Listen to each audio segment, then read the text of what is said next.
Hello students, welcome to my channel. कल हमने वोगल approximate method complete कर लिया था। आज हम स्टेपिंग स्टोन मेथड स्टार्ट करेंगे। स्टेपिंग स्टोन मेथड स्टार्ट करने से पहले आपको हर एक बॉक्स की अमाउंट पता होना चाहिए कि हर एक बॉक्स का क्या नंबर है, क्या नेम है, ये आपको मालूम होना चाहिए। So let's start. सबसे पहले हम देखेंगे कि इसे हम 1 है और ये भी 1 नंबर पर है। सो इसका नेम हो जाएगा C1 और 1। ऐसे ही यहाँ पर 1 और ये 2, C1 2, यहाँ पर 1 C1 3, 1 और 4, C1 4, 1 और 5, C1 5। ऐसे यहाँ पर 2 है और यहाँ पर 1, C2 1, C2 2, C2 3, C2 4, C2 5।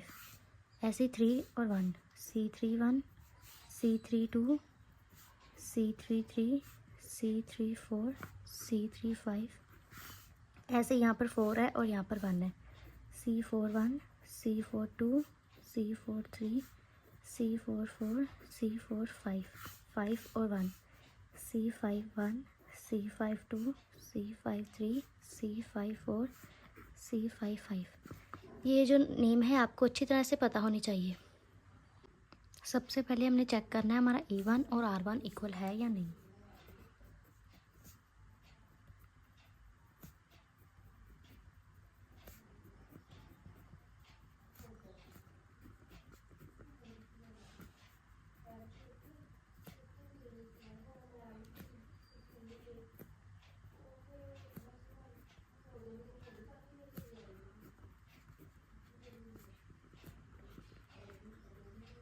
हमारा A1 और R1 इक्वल नहीं है। अगर हमारी रो में अमाउंट कम है तो हम कॉलम में एक डमी कॉलम ऐड करते हैं। सो इस क्वेश्चन में रो में अमाउंट कम है तो अब हम कॉलम में एक डमी कॉलम ऐड करेंगे।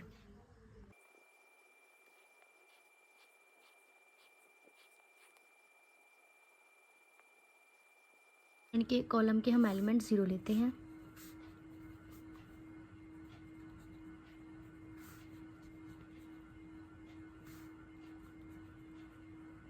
A1 हमारे पास 16,000 था, R1 हमारे पास 13,000 था और 16,000 और 13,000 का डिफरेंस हमारे पास आया 3,000।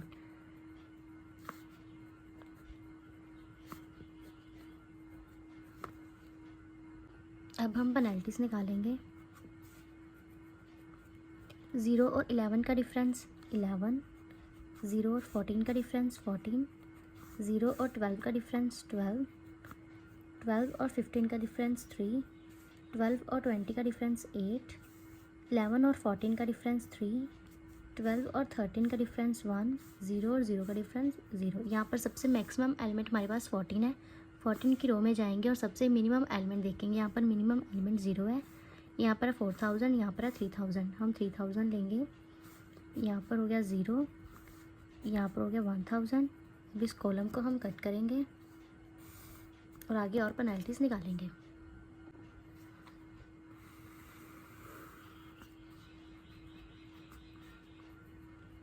इलेवन और 12 का डिफरेंस 1, 14 और 16 का डिफरेंस 2, 12 और 12 का डिफरेंस 0, 12 और 15 का डिफरेंस 3, 12 और 20 का डिफरेंस 8, 14 और 11 का डिफरेंस 3, 12 और 13 का डिफरेंस 1। यहाँ पर कुछ भी नहीं है। यहाँ पर सबसे मैक्सिमम एलिमेंट है 8 की कॉलम में जाएंगे, सबसे मिनिमम एलिमेंट देखेंगे वो है 12।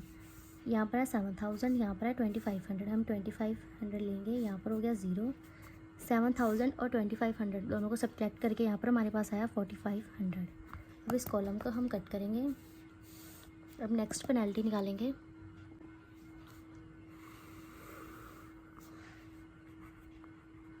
इलेवन और 12 का डिफरेंस 1, 14 और 16 का डिफरेंस 2, 12 और 13 का डिफरेंस 1, 15 और 12 का डिफरेंस 3, यहाँ पर ब्लैंक। 11 और 14 का डिफरेंस 3, 12 और 13 का डिफरेंस 1, यहाँ पर ब्लैंक। अब यहाँ पर हम सबसे मैक्सिमम एलिमेंट देखेंगे। यहाँ पर है 3, यहाँ पर 2 3 है, आप कोई भी ले सकते हैं, मैं ये ले रही हूँ। यहाँ पर सबसे मिनिमम एलिमेंट देखेंगे 12, यहाँ पर है 4,500, यहाँ पर है 3,000। हम 3,000 लेंगे। यहाँ पर हो गया 0, यहाँ पर हो गया 1,500। अब इस रो कॉलम को हम कट करेंगे और आगे पेनल्टीज निकालेंगे।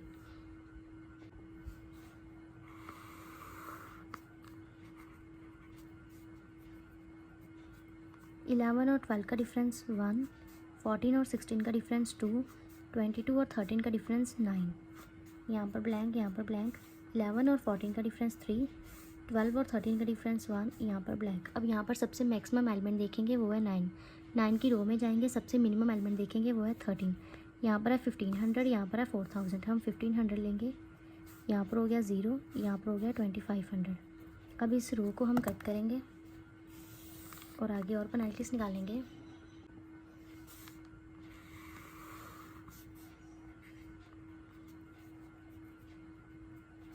इलेवन और 12 का डिफरेंस 1, 14 और 16 का डिफरेंस 2, यहाँ पर ब्लैंक, यहाँ पर ब्लैंक ब्लैंक। 11 और 14 का डिफरेंस 3, 12 और 16 का डिफरेंस 4, और यहाँ पर सबसे मैक्सिमम एलिमेंट देखेंगे वो है 4, 4 के कॉलम में जाएंगे, सबसे मिनिमम एलिमेंट देखेंगे वो है 12। यहाँ पर है 5000, यहाँ पर है 2500, हम 2500 लेंगे। यहाँ पर हो गया 0, यहाँ पर हो गया 2500। अब इस कॉलम को हम कट करेंगे। यहाँ पर 11 है, सो 11 ही आ जाएगा। यहाँ पर 14 का 14 ही आ जाएगा। यहाँ पर ब्लैंक, यहाँ पर ब्लैंक, यहाँ पर भी ब्लैंक। 11 और 14 का डिफरेंस 3, यहाँ पर ब्लैंक, यहाँ पर भी ब्लैंक। अब यहाँ पर सबसे मैक्सिमम एलिमेंट है 14, 14 की रो में जाएंगे। यहाँ पर एक ही एलिमेंट बचा है, सो इसे चूज़ करेंगे। यहाँ पर है 1000, यहाँ पर है 35000, हम 1000 लेंगे। यहाँ पर हो गया 0, यहाँ पर कट करके हमारे पास आ गया 2500। अब इस रो को हम कट करेंगे और आगे सॉल्व करेंगे। अब आगे हमें कोई पेनल्टी निकालने की ज़रूरत नहीं है क्योंकि हमारे पास एक ही एलिमेंट है, ये ऐसे ही सॉल्व हो जाएगा। यहाँ पर है 2500 और यहाँ पर भी 2500, यहाँ पर आ गया 2500, यहाँ पर हो गया 0 और यहाँ पर भी हो गया 0। अब इसे हम क्लीन कर लिखेंगे, जहाँ पर हमें सिर्फ सेल्स निकालने हैं।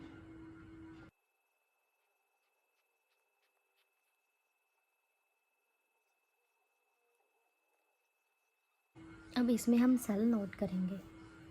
यहाँ पर है 3000, यहाँ पर है 2500, यहाँ पर है 2500,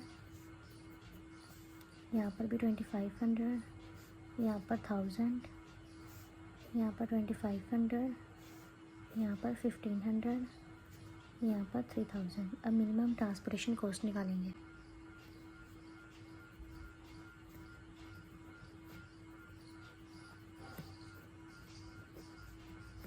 twelve into 3000,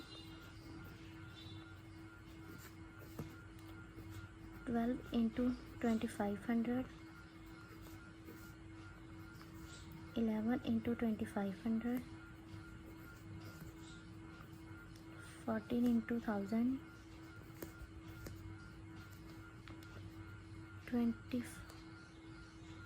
2500 into 12, 13 into 5, 1500, 0 into 300।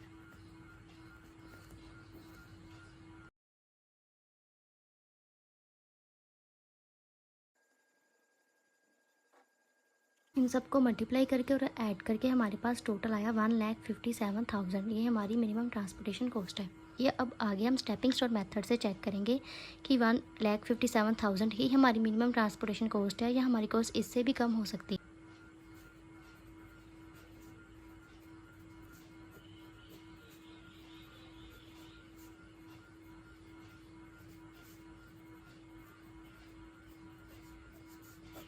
सबसे पहले हम चेक करेंगे कि जो हमारा आंसर आया वो नॉन डीजनरेट है या नहीं। इसका फॉर्मूला होता है m+n-1। m+n हमारे पास रो और कॉलम का टोटल होता है। हमारे पास रोज़ थी हमारे पास 5 एंड कॉलम थे हमारे पास 3 - 1। यहाँ पर हमारे पास आ गया 7। अब हम चेक करेंगे कि जो सेल हमने बनाया है वो 7 है या नहीं। ये जो सेल हमारे पास 1 2 3 4 5 6 7 हमारे पास सेल 7 ही है, इसलिए जो हमारा सोल्यूशन है वो नॉन डीजनरेट है। इसी टेबल को हम पहले फिर से नोट करेंगे, फिर आगे वहाँ पर क्वेश्चन कंटिन्यू करेंगे।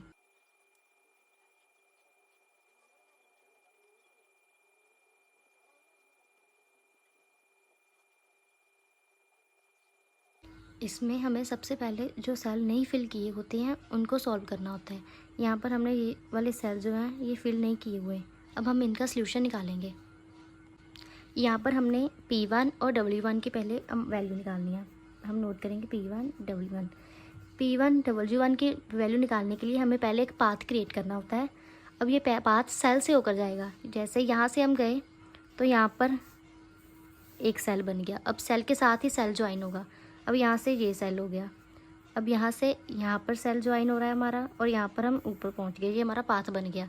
लेकिन अगर हम यहाँ से यहाँ तक जाते हैं, यहाँ तो सेल है, उसके नीचे भी सेल है, लेकिन अगर हम यहाँ से यहाँ पर जाएँ, यहाँ पर हमारा सेल ही नहीं है, तो हमारा पाथ कंप्लीट नहीं होगा। सो हमें ऐसा सेल ढूंढना है यहाँ पर हमारा पाथ पूरा कंप्लीट हो। अब हमने यहाँ पर स्टार्ट किया था, यहाँ पर हम प्लस करेंगे, बाद में हम अल्टरनेटिव स्टार्ट करेंगे। यहाँ पर प्लस, यहाँ पर हमारा माइनस हो गया, यहाँ पर फिर से प्लस, और यहाँ पर हमारा माइनस हो गया। अब P1 की वैल्यू निकालेंगे। यहाँ पर हम लिखेंगे 15, ये हमारा प्लस का था, आगे माइनस हमारा 12 का, दैन प्लस हमारा 13 का, आगे माइनस हमारा 12 का। इसकी वैल्यू हमारे पास आई 4।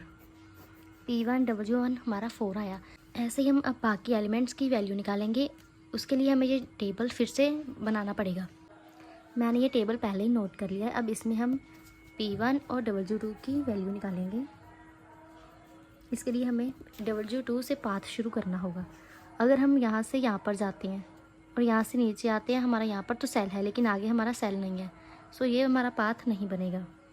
अब यहाँ से हम यहाँ पर जाएंगे, यहाँ पर आगे भी सेल है, तो यहाँ पर हम जा सकते हैं। इसके बाद यहाँ पर फिर से सेल है, यहाँ पर भी हम जा सकते हैं। यहाँ पर हमारा जो पाथ वो ज्वाइन हो जाएगा। यहाँ पर प्लस, यहाँ पर माइनस, यहाँ पर प्लस और यहाँ पर माइनस। अब 24 माइनस 12 प्लस 13 माइनस 12, यहाँ पर हमारे पास आ गया 13।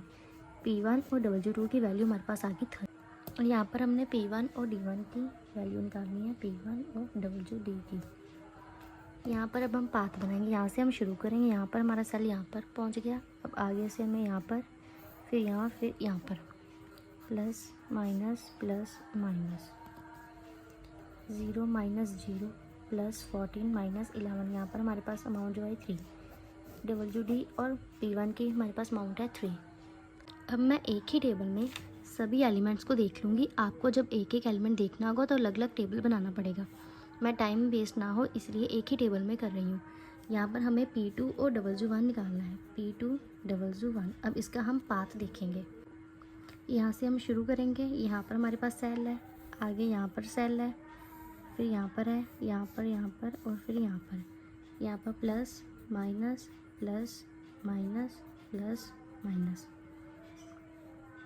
25 minus 12 plus 13 minus 12 plus 11 minus 14। अब इनका आंसर हमारे पास 11 आया। हमने P2 W2 निकालना है। जब आप निकालोगे तो आप टेबल अलग से बनाओगे, मैं इसी टेबल में फिर से कर रही हूँ। अब यहाँ से शुरू करेंगे, यहाँ से हम यहाँ पर जाएंगे, यहाँ से यहाँ पर, फिर यहाँ पर, फिर यहाँ और फिर यहाँ पर। Plus minus plus minus plus minus, 20 minus 12 plus 13 minus 12 plus 11 minus 14। अब यहाँ पर हमारे पास आया 17। अब आगे हम निकालेंगे P2 W4। यहाँ से शुरू करेंगे, यहाँ पर सेल, यहाँ पर ही हमारा कंप्लीट हो गया। प्लस माइनस प्लस माइनस, यहाँ पर हो गया 16 माइनस 14 माइनस 12 प्लस 11। अब यहाँ पर हमारे पास आया 1। अब आगे हम निकालेंगे P3 W3। P3 W3। अब यहाँ पर हमारे पास बात बनेगा, यहाँ से यहाँ, यहाँ से यहाँ, यहाँ से यहाँ और फिर यहाँ। Plus minus plus minus, 22 minus 3 plus 12 minus 13। अब यहाँ पर हमारे पास आ गया 10। आगे हमें निकालना है P3 WD। P3 यहाँ से पहले जाएंगे ये सेल पर, यहाँ से जाएंगे ये वाले सेल पर, फिर ये वाले, फिर यहाँ, यहाँ से फिर यहाँ और यहाँ। यहाँ पर हो गया plus minus plus minus plus और यहाँ पर minus, 0 minus 0 plus 14 minus 11 plus 12 minus 13। यहाँ पर हमारे पास आ गया 2। अब हमारे सारे जो अमाउंट आई है वो पॉजिटिव आई है। अगर इनमें से कोई भी अमाउंट नेगेटिव में आती तो जो हमारी ट्रांसपोर्टेशन प्रॉब्लम निकली है उसका आंसर और भी कम हो सकता था। लेकिन अगर अब हमारी सभी ही पॉजिटिव सेल आई हैं तो यहाँ पर हमारा जो मिनिमम ट्रांसपोर्टेशन कॉस्ट है वो बिल्कुल सही निकली है। इससे मिनिमम हमारी ट्रांसपोर्टेशन कॉस्ट नहीं हो सकती।